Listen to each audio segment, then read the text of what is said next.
in LA County, you all may or may not know, but in California, Black women die at 4 to 6 times the rate of white women.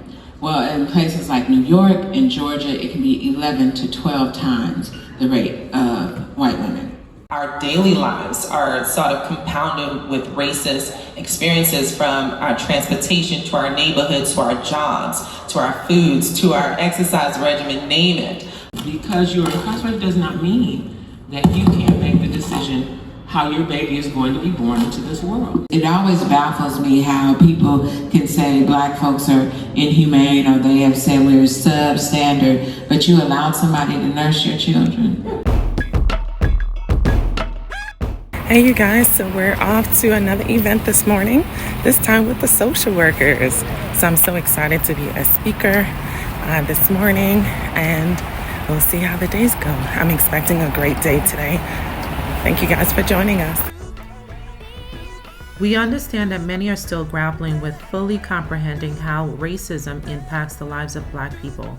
Today, we provide you with substantial evidence of how racism and its patriarchal approach negatively impacts pregnancy outcomes for Black women, from the underrepresentation of healthcare workers to subpar healthcare in correctional facilities, health deserts, medical biases, and marketing strategies. We also provide practical ways in which we can counter, correct, and codify legislation to improve Black maternal health. We thank you for joining us, and as always, don't forget to do what? Click subscribe. Everyone, good morning. Welcome. We're going to go ahead and get started. So we're delighted to have you here. And today, this panel is going to be exploring wellness and motherhood. My name is Nakeisha Robinson, and I am a licensed marriage and family therapist. I have been in this field for over 17 years, working as it relates to perinatal mental health, access to doulas, and lactation support across the county. Currently, I am a maternal health consultant with I Dream for Racial Health Equity, and I also am the clinical consultant with the LA County Department of Public Health, the Perinatal Innovation Unit. So I support both of our doula teams within the program. And I sit on the board for Breastfeed LA, just navigating the lactation space. So I'm grateful to be here. I'm thankful for Diane for inviting me to be part of today's discussion. So as we get started, I would like to get started with our opening prompt and asking our panelists to introduce themselves. And so when you introduce yourself, welcome Ms. Adjoa, Dr. Moore, and Ms. Toy. I'd like it if you could just share your experience, passion. What's your why as it relates to wellness and motherhood? We're gonna go back and forth. I'm trying to, eldership, right? And that's why I'm last. Okay, all right, I'll take that. Good morning, everyone. My name is Adjoa Jones. I am the Birth Equity Unit Chief with LA County Department of Public Health, Maternal, Child, and Adolescent Health Programs. I am also the Director of our LA County African American Infant and Maternal Mortality Prevention Initiative, which I am one of the founding leads, but the visionary for the AIM Community Action Team model. I'm also a board champion with Black Women for Wellness, and it has been for the past, I guess, about 27 or more years. However, whenever they started is when I started. I'm a mother, a grandmother, a daughter, and a strong community advocate for reproductive justice and women and girls' rights and equity, as well as for our family and supporting moms and dads in our community. Doula, lactation education specialist, and so much more, but I will pass it on to my colleague and friend, Dr. Moore. Thank you, Adjoa. Hi, everyone. Good morning. I am Dr. Taska Moore. I'm originally raised in New York. I'm from Brooklyn, New York, and migrated out here in 2007. I should say immigrant, right? It's so different. I am an OBGYN. and I've been in the field. Next year will be my 20th year as an OB. So I've been in this field for quite some time, and so I've had the pleasure of seeing sort of the evolution of women's health. I've worked almost exclusively in underserved neighborhoods. I currently work in Boyle Heights. I've been in East LA for a number of years now. I'm losing my math, but a number of years. I've been there for a long time. During the pandemic, where the world stopped, I finally had the opportunity to start a program that I have been kind of thinking about for quite some time. So I started a platform called Healthy Bump Club. Bump is the obvious. So it's a platform where women of color who are healthcare professionals of all diversities, so including our physician, physical therapists, our midwives, doulas, advocates, fitness coaches, we all come together and we have discussions that are specific to our community. And so we have discussions that are on just about everything. Everything that's in the news, we talk about it. But we talk about it from the perspective of as women of color, because not only are we professionals, as you guys know, but we also are patients as well. And so we live the life, we have our own experiences, so we can relate to a lot of the topics that we talk about, not just from the professional end, but also as individuals who live in the same society, under the same laws, under the same systems, and get the same type of healthcare. The healthcare we get, it's not that much different from anyone else. So we love to be able to bring our perspective in a place that we consider to be virtually safe for women of color to be able to have these discussions. So that's my story. Good morning, actually. I'm Toy Hightower. I'm a certified community based doula. I've been a doula for 14 years. I probably was one of the first in LA County serving women in the South Bay area, and I worked with all women, not just Black, but Black I focused on more so when I worked with them because they had the biggest disparities. Currently, I work for LA County as a contracted employee. I am the coordinator for Incarcerated Birthing Persons. I work with the women at CRDF. I provide doulas who work with that population. We just started a year and a half ago, and I have to admit that it is a blessing because these are women that would not ordinarily get services. I worked in the jail for a while, and there were so many women that did not have the support that was needed. And if your parent, if your family member have been incarcerated or had felonies or whatever their issues were, you actually birthed alone, and no one should ever birth alone. So this program was started. I was blessed enough to be given the opportunity to do the work, and I'm just thrilled to be able to do it. I work also as a mentor for Our Dream, as well as I sit on the board with SBCC and working with the Community Based Doula training. Thank you all for introducing yourselves. And so I just want to tap back in to just hear a little bit from each of you about your why. Like, what is the passion that's driving, your work and your focus in this space? And so, Ms. Adjoa, if you want to share. Thank you. So I started in this work basically during college. I was at Cal St. Dominguez and I was working for the immunization project for LA County.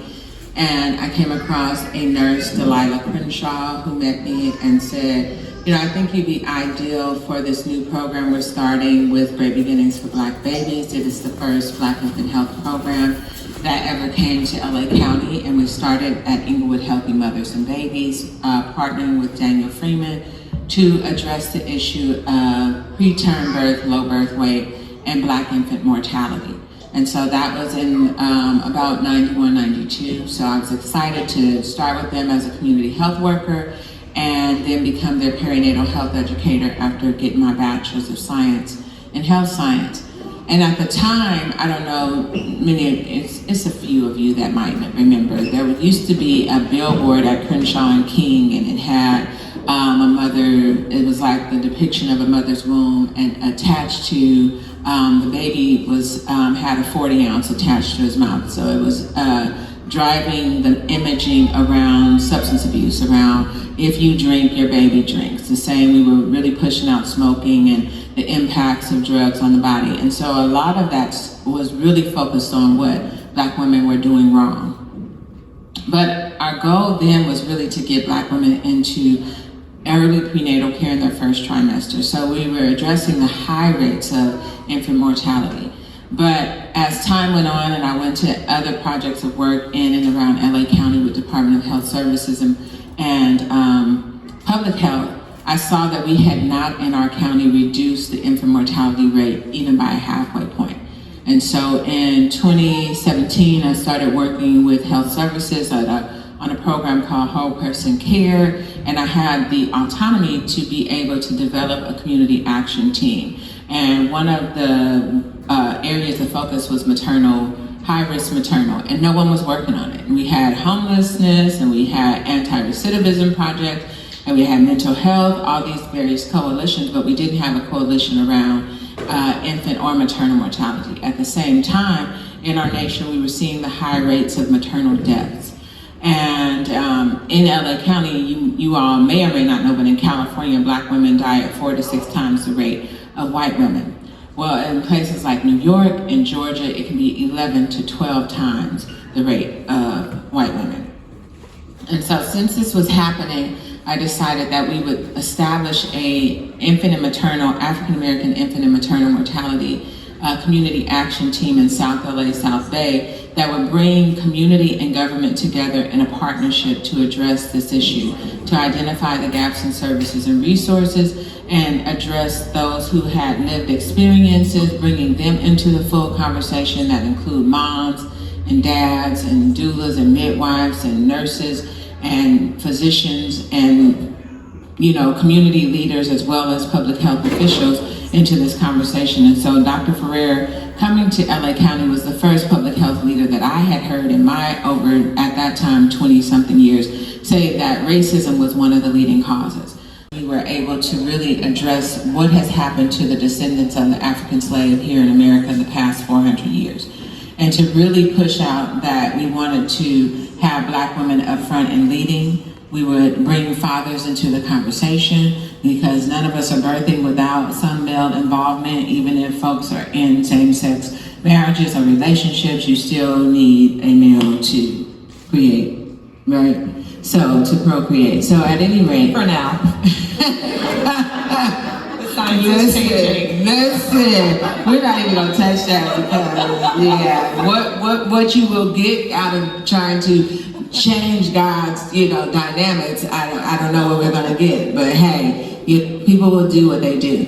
At any rate, we really, and so these are two of my colleagues, Toy and Nakeisha, that have been involved in the work since I started our first community action team. We now have 4 community action teams. We have what was a vision that God gave me is now a full unit in LA County, a whole section unit that is employed and expanded the Black birth worker in our pipeline. And we have a lot of initiatives and policies that we have supported from folks like Black Women for Wellness, partnerships with California Black Women's Health Project, Project Joy, the Empower Them Collective, Open Paths.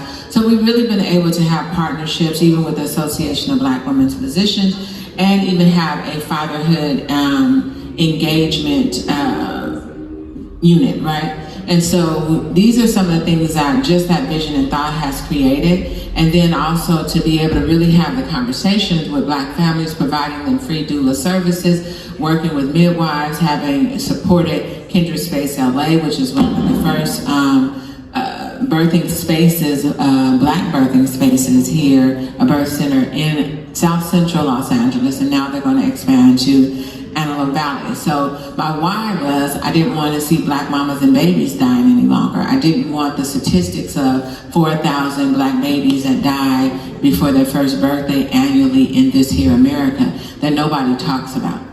And so that's the passion, that's the why, that's my drive, that's what'll keep me going and moving forward. Until we see our rates decrease, we will continue to say African American infant and maternal mortality.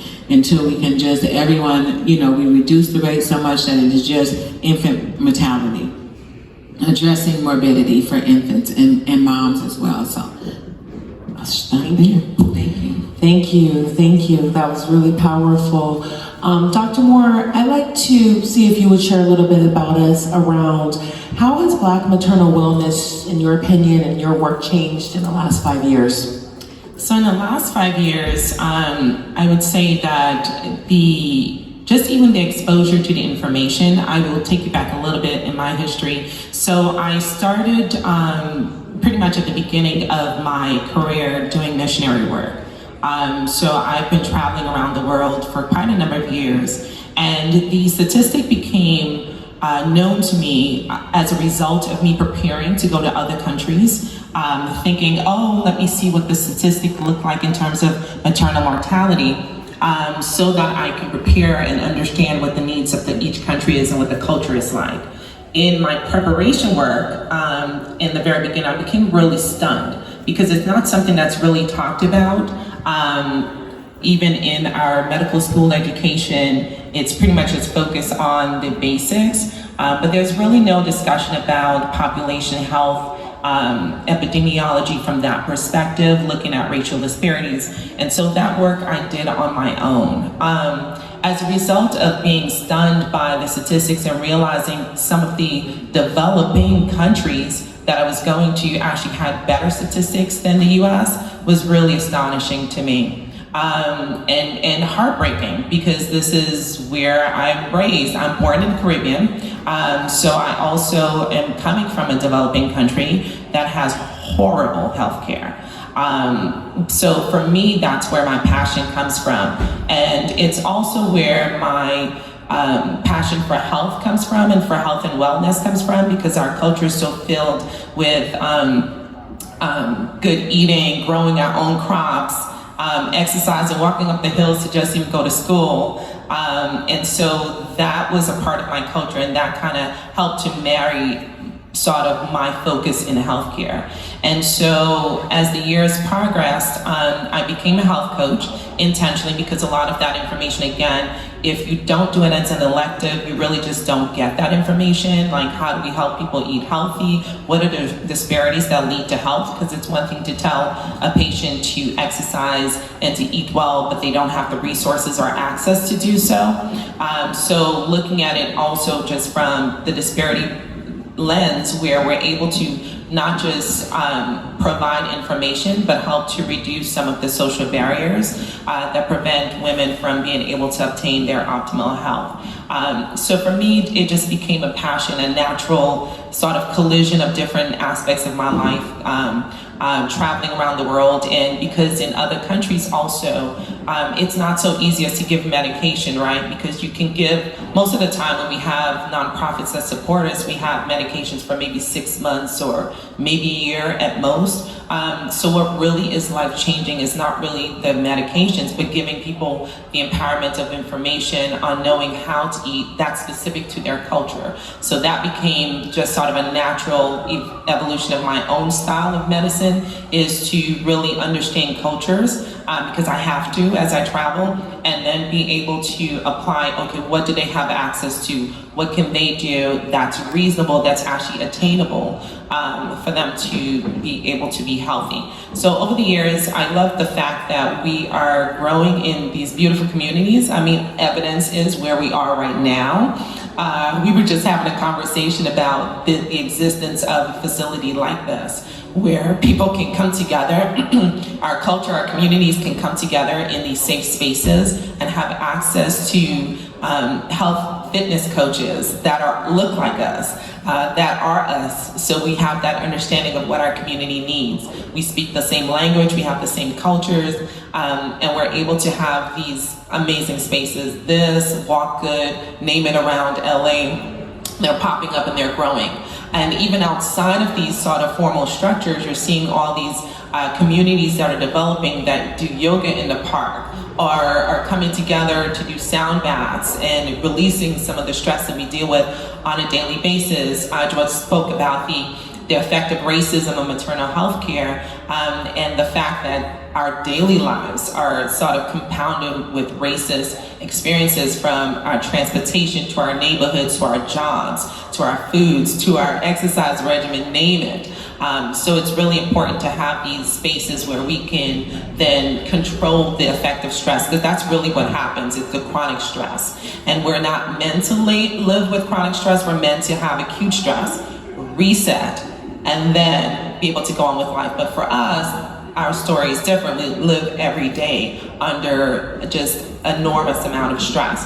And so being able to have these communities is really great, seeing the emerging of advocates in all these different spaces of all generations is another evolution that I've noticed of the last 5 years. And just even, one thing that did happen in the pandemic was the world paused, and we were able to pay attention to the stats that Adjoa shared, the disparity in maternal health care, not just for Black women, but for all minoritized groups. When we're talking about the Latina population, the Hawaiian Pacific population, which oftentimes gets forgotten as well, their stats are horrible.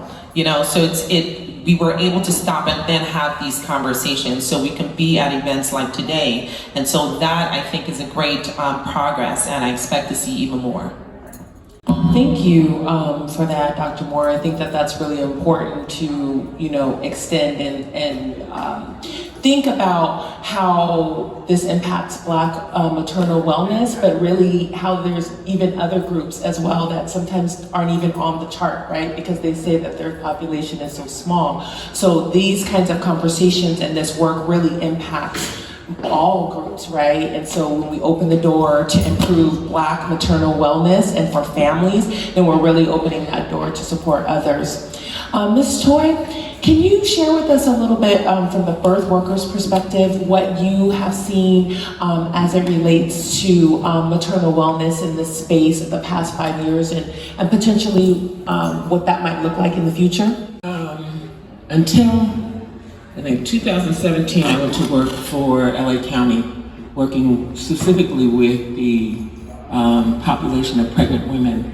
What I did see was that the mistreatment of people that look like me all the time. And it didn't matter who the doctor was. And that's an unfortunate thing, because we find that the provider is the one that we most listen to, because we believe that they're the ones that have the monopoly on understanding our health and our bodies. Being a woman of color, being a woman that has issues with weight, I recognize, and going to my own doctors, I can only imagine what the pregnant women that I was serving, what they endured in their appointments. So I found myself taking the time to be in appointments as often as I could as a doula for the first 8 years that I did the work. And I would be astonished at the things that the provider would say and tell them. Well, by the time you have this baby, when they tell the provider, I'm not planning on having an epidural, and I don't know of one pregnant woman that did not say that. And when the time came, that did change, but not always, but a lot of the times. But when they talk to these providers, the providers would say, well, it won't matter. Once you get there, we're going to do this, and this, and we're going to handle it this, and this way. And when we leave, I'd say, so what we're not going to do is listen to that shit, excuse the expression. I said, that's what we're not going to do. What we're going to do is sit down and prepare how this birth is going to be for you. Because this is about you, your body, and this baby, and that's it. I did that work for that 8-year period, and as a doula, and then the rest of the time I spent working in a clinic on a different scale, still seeing the same things that were happening, because we think that everyone else knows more than we know, instead of taking the time and listening to ourselves, what our bodies are telling us, what the people who are connected to us, even our families that have experienced birthing at home, have experienced the ability to breastfeed, because that was enough for us, is that we were not breastfeeding because we were told, I never did it at home, I never did it, so you don't have to do it. And I found that we needed to educate our families as well. We worked with these families, and these families would tell their daughters and their nieces and their granddaughters what not to do, and they were steadfast on dealing with that. So in the last 5 years, I've found that now that birth work is a little more prevalent, and I only say it that way, not minimizing it, but still we are in a position where people don't always understand and know what we are doing for them as doulas, and the work that we want to do and want to be able to help them focus on. So we find that it is getting better because the more we are educated, the more we can educate others. And that is really how it has to work, because if we're not doing it, the providers are not doing it either. And there are a few, I've worked with several that are connected and more connected than ever to the work, because they understand the importance of the numbers, and they realize that the numbers that were kept from us for a long time, and we had no idea the issues of maternal and infant deaths that were happening in this city, in this country, in this world. So now that we have a better understanding, then we have the opportunity to be the catalyst for change. If we don't do it, who's gonna do it? So what I find is I work with a team of 4 women who are committed to the work and understanding the work that we do, because we work with incarcerated persons, which is a whole nother level of birth work than you could ever imagine, because we are limited as to how we work, how we show up, what we do. You know, we can't walk in space and give them an attitude if that's what we find is going on. If we find things are going on, we can't walk in space, because they can ask us to leave and they can take the program out from under the people who need it. So we have to look at working with an incarcerated population of people to help them understand the importance of who they are and what their bodies are designed to do, as well as them having the choice and to say, I don't care if they are incarcerated, what it is that they're able to do, and speak up for themselves, because unfortunately, they're told because they are incarcerated, they have no rights and they can't make decisions, and that's not how we educate them. It's like you have every right to make a decision because it's your body. The law states that you have that right. Because you're incarcerated does not mean that you can't make the decision how your baby is going to be born into this world. Now, we have to deal with a whole lot of whole lot of different components with that, but all in all, what we are finding is that we are connecting them to an understanding of who they are and whose they are and how it's going to work. Because if you don't make the stand for yourself, nobody's going to make it for you. Thank you. Beautiful said. Ms. Adjoa, can you share with us what's the biggest challenge facing Black maternal wellness at the moment? I would say the biggest challenge will be our nation's commitment to change, to the overhaul of these systems. Our nation's commitment to funding these efforts. Billions of dollars are going to war, and we were just offered, or supposedly the nation is going to give $100 million towards maternal health and wellness. How that trickles down to each state and then each local health department is challenging, because we see our Congress and folks are steadily in petty arguments with one another. While at the same time, the reality is folks are dying and folks are at risk and folks need the help and resources. There are still folks that are challenged with the fact of doulas, which are advocates and those that are going into court. There was a note that was shared by one of the OB-GYNs, and it was, I believe it was a clinic or somewhere in, I don't want to say which state it is, but it's in the South. And they basically had a note that said, your doula will not be allowed in here. We're not accepting that or receiving that anymore. This is post-pandemic. So there's no reason not to allow, but people want to create these challenging relationships. Midwifery, the challenge of being able to support traditional midwives and even the certified nurse midwives. There's always this, for some reason in our medical system, the challenge of physicians giving that over, though most of your time is spent with your nurses and the midwives. And we're not seeing a lot of negative report outs of folks birthing with midwives. It was our ancestors that birthed this nation, and they were midwives. And they were doulas, and they were birth advocates. And they were doing it with no reward. They were made to do it. And so they did it with success, not just for us, but for the master and the mistress. And they even had to sacrifice their children and nurse. It always baffles me how people can say Black folks are inhumane, or they have said we're substandard, but you allowed somebody to nurse your children. That's the most absurd thing I've ever thought of in the world. Like, I would not let someone that I hate, I abhor, I don't like, nurse and feed my children. Now, I don't know about you, but when you see even like a mama bear and her cubs, you see what'll happen if you fool with them cubs.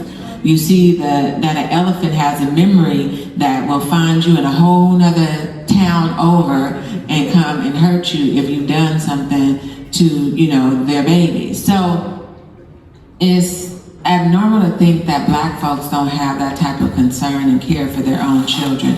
The reality is Black women will receive mistreatment, and they've done studies on this, but they will still they won't go back for what the critical, like postpartum visits, because they don't want that treatment again, but they will go back to make sure their children have their well baby visits.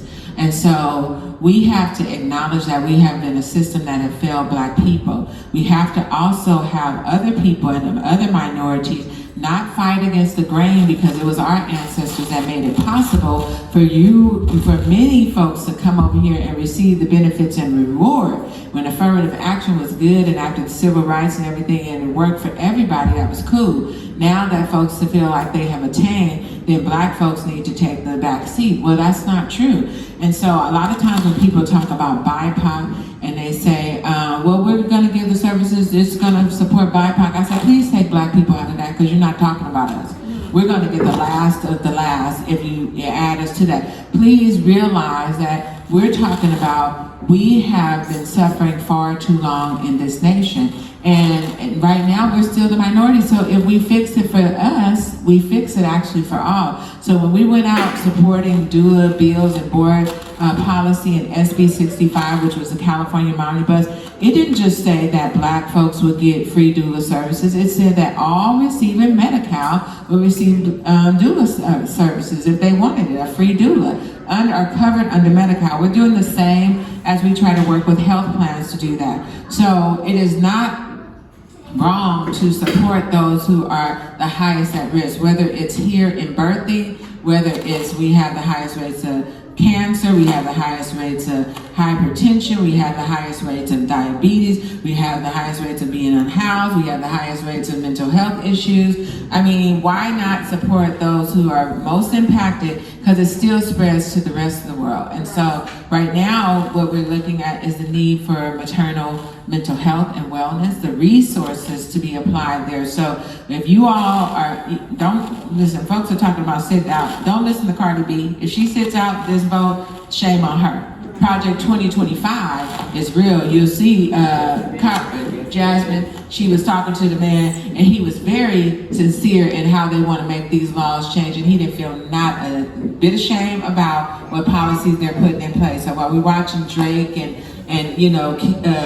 our young brother argue and debate, you better look at what policies they're putting on the table and counteract them. They're going against all these race-based programs and policies. We have to have someone else who comes in place and gives the same policy and law to go after their attack against us. And so that impacts on, we shouldn't get that complacent and that comfortable to say it's going to happen anyhow. It doesn't have to happen anyhow, but if we let it happen anyhow, then we'll be suffering the anyhows. And so we've already been doing that. So that's the effort that we put. So I thank Diane for even inviting me, because part of the work of addressing infant and maternal mortality, it was just not about pregnancy and birthing and ensuring that we have celebratory and safe birthing spaces. It's every aspect of that. It's dealing with domestic violence, it's dealing with housing, it's dealing with health care, it's dealing with wealth equity. So even we have an abundant birth project now, which allows for our first guaranteed income pilot project that pregnant women 8 to 27 weeks, and there's 5 different eligibility requirements that a woman can fit in, can get $807 a month if they get selected in this lottery drawing. If they get selected in this lottery pool, and they end up getting $807 a month for 18 months. And so these are ways that we address wealth equity gaps. There's no strings attached to that. On June 8th, we'll have our 3rd annual Father's Day celebration. Yes. So Nakeisha has been one of the co-chairs for our family-centered models of care. We push breast and chest feeding campaigns. You'll see our billboards around our dad's campaign. So it's bringing fathers into this conversation and saying, you know, we're not gonna let y'all tell no lies about black men. I have a great father. I have 4 brothers. They parent their children very well. And so it's critical that we look at what systems have failed us, how they failed us, and that we fill in those gaps and work together. We be that people don't practice the oppressor's Olympics, getting in and doing the same thing. Oh, I'm not gonna go work for the government or the white man. But then I can see nonprofits treating their staff the same way, executive directors and leaders treating their staff the same way that what you're saying we're receiving in government. And so we have to be the ones that unite together. And if we see someone trying to poke holes in the boat, we may have to pull them aside and talk to them and say, you know what, you're gonna be in, time out till you can get your mind right, and then you can be invited back to play well with us. And real allies that are sincere, that don't hide behind our backs and do different things than what they said they would do, because we saw that in the vote. We saw that in election time. We saw where people really went to the polls and they voted for that man that's trying to get back in office again. And so, I just, call it like I see it. And so that's what we have to do. We have to be the difference, and we have to be sincere about the changes that we want to see. So I'm grateful to the Black social workers. I thought Brother Mike would be here, who's one of my church members, that we work together on this. We're grateful to see these efforts and making these happen. And it doesn't matter how many people show up. If 2 people show up, it's 2 people that'll be taught something different and will be able to go out and share more. So I'm glad each and every one of you are here. I'll end with this. You've been deputized now, that when you see a pregnant woman, that you will ask her if she has the resources that she needs. Does she have a doula? Where is she birthing at? I have a 18-year-old gangbanging, 8-month pregnant woman, young lady that lives in South LA that thinks she's gonna go and birth at Olive View. I said, wait a minute, all the hospitals we have here, you going to the valley, baby, you might not even make it there in time. We gotta come up with another plan. And so we have to ask them and help them be able to have the resources and the care that they need. Our children are really lacking out here. And they're seeking help, and we might say, oh, well, they shouldn't get pregnant. Why should they get pregnant? They don't have the resources. But never you mind that. Right. What we should mind is, how can I help them achieve their goal to be a great parent? How can I help them have the resources and help that they need? That's not none of my business. At that point, my business now is to help that parent and that child, or those parents, bring the young men into the conversation. Young brother, what's your plan? What's your goal? Do you have any men that can impart wisdom unto you? Young sister, don't despise the wisdom of our elders. Those are the things that we're trying to talk about and build upon in our work. Yes. So in our final few minutes, I would like if each one of you can just share your final thought about, and I know Ms. Adjoa, you shared a lot, but we're gonna start so we can finish with Ms. Toy on the final thought. How can we advance Black wellness? Okay, Dr. Moore, and then we'll come to Adjoa, and Ms. Toy, you can close us out. Okay.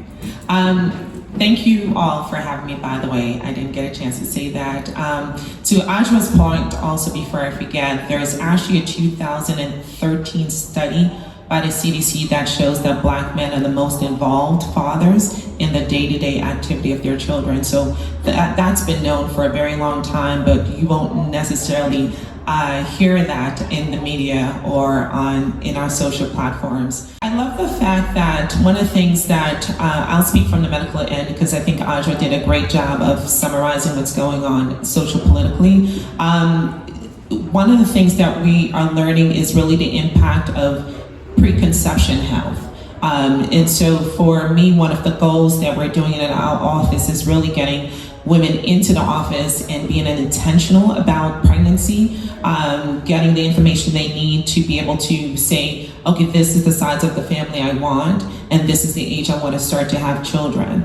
And then giving them the information that they need to be able to walk that out. Getting my teenagers in the office, getting moms to understand the importance of just our teenagers even understanding their cycles, addressing certain things that haven't been addressed before. It is not okay to be bleeding excessively with your period. It is not okay to be in pain excessively with your cycles. Those are things that we can address.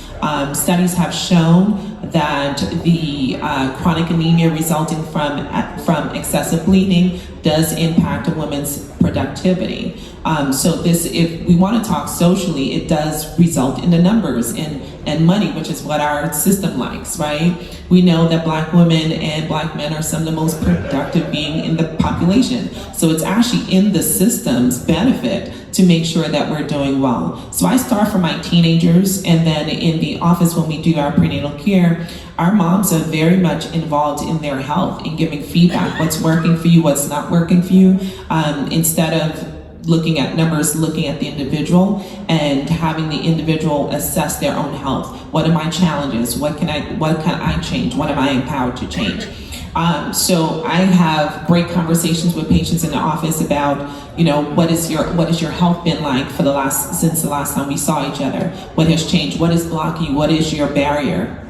So people are just becoming much more self-aware. Looking also at improving the involvement of fathers in the pregnancy from the beginning, because we know that paternal health actually impacts outcome, and that's something we don't talk about as often. But how healthy the dad is, I'm going to say dad for now, because Adjoa doesn't want me to talk about gametogenesis. But so how healthy the dad is very much impactful in his generations to come. How healthy mom is, every mom that's pregnant is carrying not just her child, but her grandchild, right? Because women are born with all of our oocytes. So we're talking about looking at healthcare from a transgenerational perspective when we are caring for the individual. And then just even working on collaborative work together. It's great to see what we're seeing here from different aspects of the health system coming together and working together. So thank you guys for having me here, because it's important that we have these spaces where we can work collaboratively, right? Because it's important that we have the politicians involved so we can get the Omnibus Act to be passed. It's important that we have medical physicians involved so we can get rid of some of these algorithms that have been racially based and lead to adverse outcomes because of how the algorithms was set up, whether we're talking about being on a transplant list and being higher on the transplant list versus using a VBAC calculator and telling Black and Latina women that they're less likely to be successful in having a vaginal birth after prior C-section. It's important to have the representation on the medical side so we can fight for those aspects, and also giving Black women in medicine a voice. Oftentimes our voices are quieted. We're only 2.8% of all physicians, and add that up to the population of what we represent,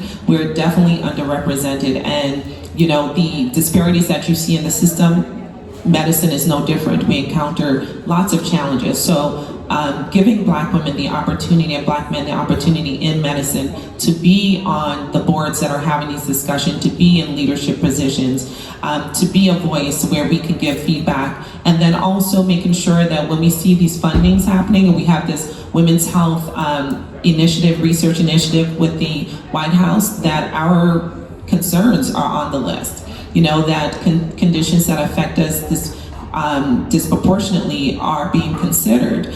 So making sure that we keep our ears to the ground as to what's going on and not being distracted by so many things that are meant to distract us, but being focused on what's important, what are the things we need to address, how do we get healthier things into our neighborhood, healthier options, how do we address maternal mortality issues as a result of the reversal of Roe versus Wade. Regardless of your moral position, just even understanding the impact of those decisions. We were dealing with maternity deserts even before that, and a decrease in OBGYNs and a shortage in OBGYNs before that.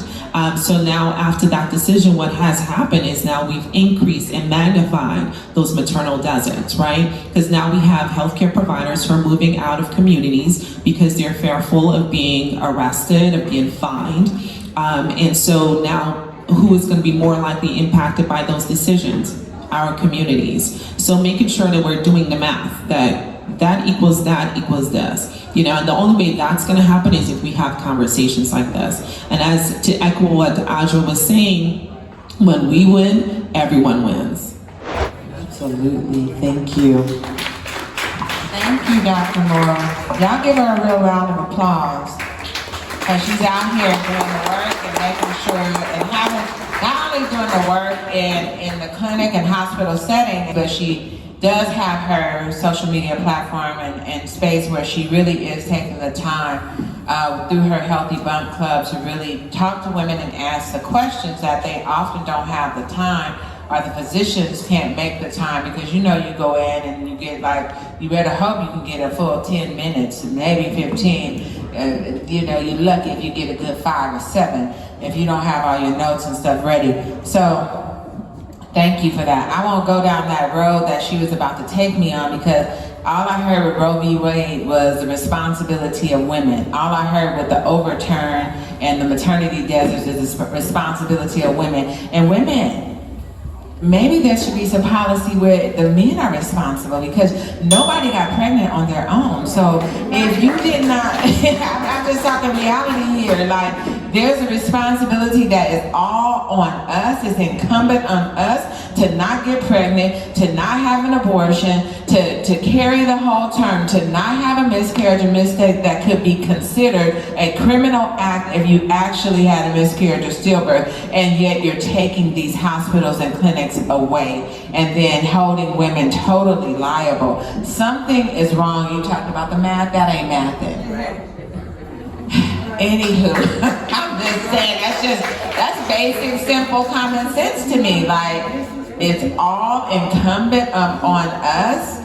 That ain't gonna work. So I've been talking to people about that. That might just be a policy. I can't be the only one held responsible here. So I bet you there would be some changes if men were just as liable for impregnating someone. But okay, violence yet still exists, so I won't touch that either.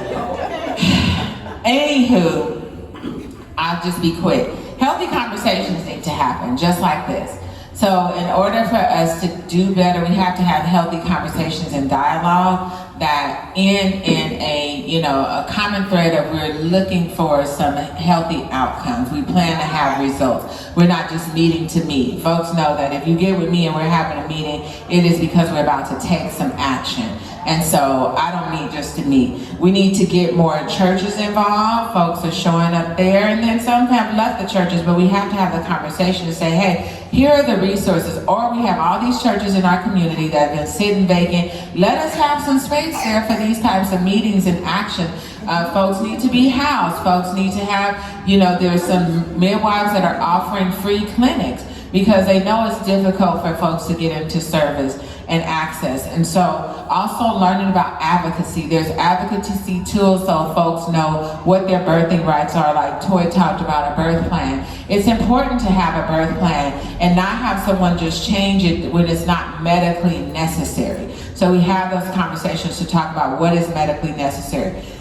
To have more dialogue with men, educate men, we have our Black Daddy Dialogue that is created by the men. They meet every second Wednesday of the month in the evening. And that conversation helps them to become advocates and learn what it is that how their children are at risk from infancy up to a year, even beyond that, how their wives, girlfriends, partners, sisters, women in their family, birthing folks are at risk, especially during pregnancy, and how they can stand in protection and support. A lot of times what we don't realize in our community, Black women are not trying to be the leaders all the time. We're not always trying to be hard. We would like to exude our feminine energy, but a lot of times we have to stand up in all the leadership spaces and feel unprotected. Malcolm X was not wrong when he said the most disrespected person in America is the Black woman. And it is very true. And so the challenge is to feel protected, for them to be just as educated and aware,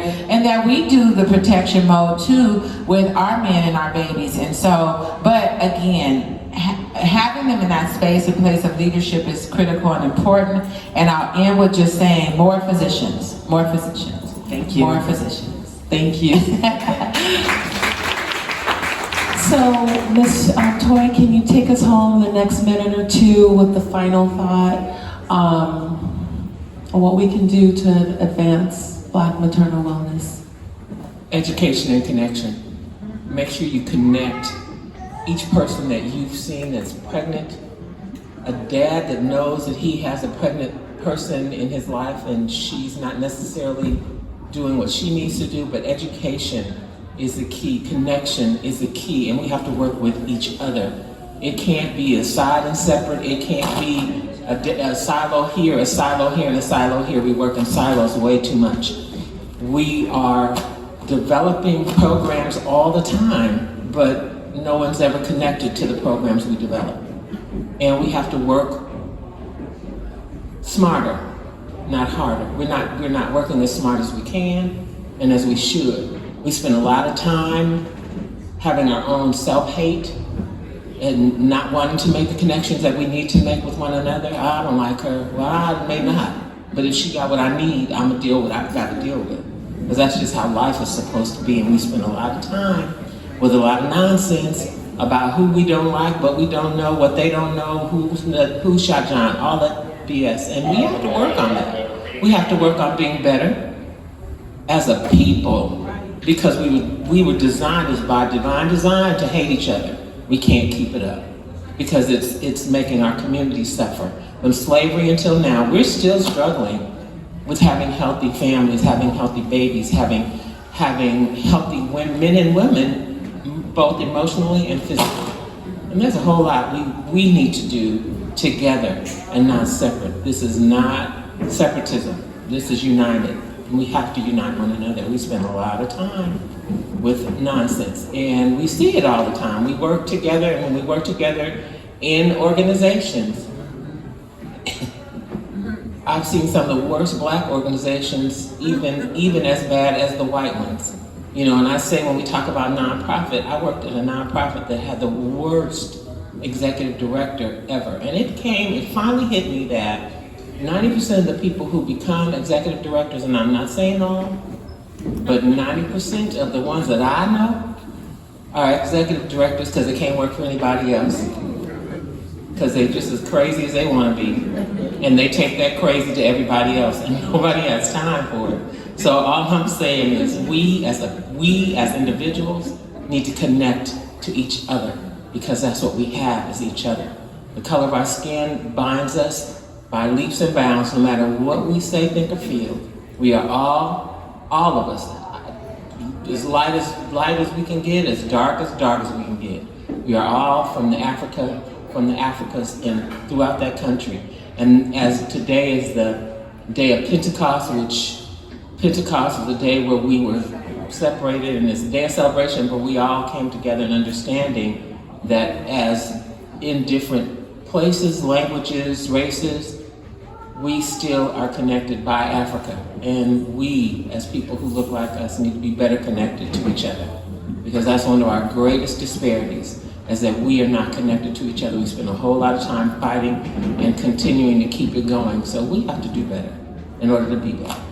So when you know that you have children that are in need of help, you know, I know, excuse me, young people, but I know young people have a hard time listening to old people. So understand this. We've been here a long time. We've been doing a lot of things a long time, and we're not going to tell you anything. We're not going to tell you anything wrong, because we know that we want you to continue to be who you are, whose you are, and what God has created you to be. Thank you. Thank you so much. I'd like to, thank Adjoa, Dr. Moore, and Ms. Toy here for just really sharing some insight, letting us know where we're currently at, and some steps that we really need to take so we can move things forward. So I want to thank you so much for joining us today. They will each be here after for a while, at least till around 1 o'clock. So if you see them, you can reach out to them and ask questions. We know you have to kind of go to the next workshop, so feel free to reach out to any of us. We'll be around and you can connect with us. Thank you so much.